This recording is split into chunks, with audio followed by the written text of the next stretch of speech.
13 जून 2026 दिन शनिवार, वक्त सुबह करीब 10 बजे असम के जोरहाट के रोरिया इंडियन एयरबेस पर लैंडिंग के दौरान वायुसेना का एक AN-32 मालवाहक विमान हादसे का शिकार हो जाता है। यह हादसा उस वक्त हुआ जब विमान एयरबेस पर उतरने की कोशिश कर रहा था, लेकिन तभी कुछ ऐसा होता है कि विमान की सही से लैंडिंग नहीं हो पाती और विमान हादसे का शिकार हो जाता है। इस दौरान विमान में आग लग जाती है और फिर वो 2 हिस्सों में टूट जाता है। आखिर कैसे हुआ यह हादसा? हादसे के वक्त विमान में कितने लोग सवार थे और जांच में फिलहाल क्या सामने आया, आइए जानते हैं।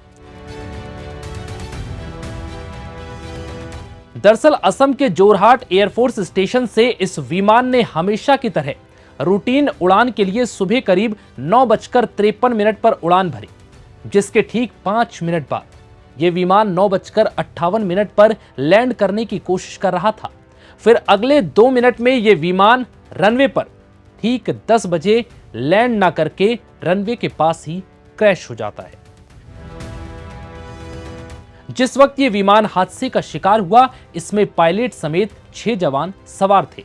इस हादसे में 5 जवान शहीद हो गए, जिनमें squadron leader Prashant Singh, flight lieutenant Shubham Kumar, sergeant Jitendra Sharma और 2 अग्निवीर वायु के जवान थे, जिनका नाम खेमाराम कुमावत और दानिश आलम था, जो इस हादसे में शहीद हो गए, जबकि एक को पायलट की जान बच गई, जिनकी हालत गंभीर है और अस्पताल में इलाज चल रहा है।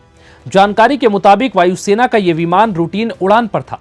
अब इस हादसे के बाद कोर्ट ऑफ इंक्वायरी के आदेश दे दिए गए हैं, जिसके बाद ही हादसे की सही वजह सामने आएगी। अब यह भी समझ लीजिए कि क्या है AN-32 विमान की खासियत। आखिर वायुसेना इस पर इतना भरोसा क्यों करती है?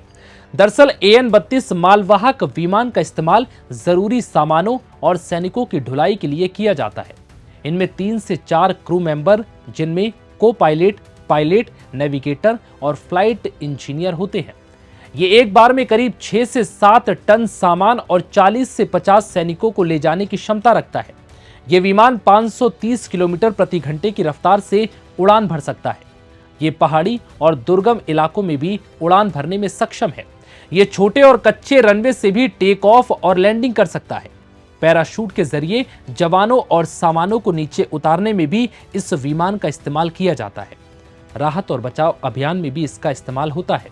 भारतीय वायुसेना 1980 के दशक से इस विमान का इस्तेमाल कर रही है।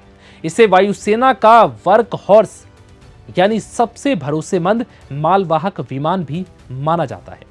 भारतीय वायुसेना के पास ऐसे करीब 100 ट्रांसपोर्ट विमानों का बेड़ा है।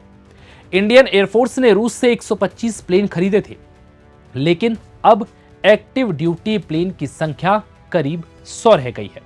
वहीं हादसे की गंभीरता को देखते हुए इसकी उच्च स्तरीय जांच की जा रही है कि आखिर यह हादसा कैसे हुआ। क्या विमान में कोई तकनीकी खराबी आई थी? क्या विमान का इंजन फेल हुआ था या फिर मौसम की खराबी की वजह से यह हादसा हुआ? हालांकि इस हादसे में बचे हुए को पायलट के ठीक होने के बाद उनसे भी हादसे के पहले क्या हुआ था, इस बात की जानकारी ली जाएगी, जिसके बाद ही सही वजह सामने आ पाएगी। भारतीय वायुसेना ने भी इस हादसे को लेकर सोशल मीडिया एक्स पर पोस्ट कर दुख जताया। वायुसेना ने सोशल मीडिया पर 5 जवानों की तस्वीर शेयर की और कहा कि इस हादसे से गहरा दुख पहुंचा है। Squadron leader Prashant Kumar, flight lieutenant Shubham Kumar, sergeant Jitendra Sharma और 2 अग्निवीर वायु खेमाराम कुमावत और दानिश आलम इस हादसे में शहीद हो गए। भारतीय सेना शोक संतप्त परिवारों के प्रति गहरी संवेदना व्यक्त करती है। इस दुख की घड़ी में हम उनके परिवार के साथ मजबूती के साथ खड़े हैं। वायुसेना ने भरोसा दिया है कि इसकी पूरी सही तरीके से जांच होगी और वो परिवार जिन्होंने अपनों को खोया है, उनके साथ भारतीय वायुसेना हर तरीके से खड़ी है। फिलहाल इस वीडियो में इतना ही।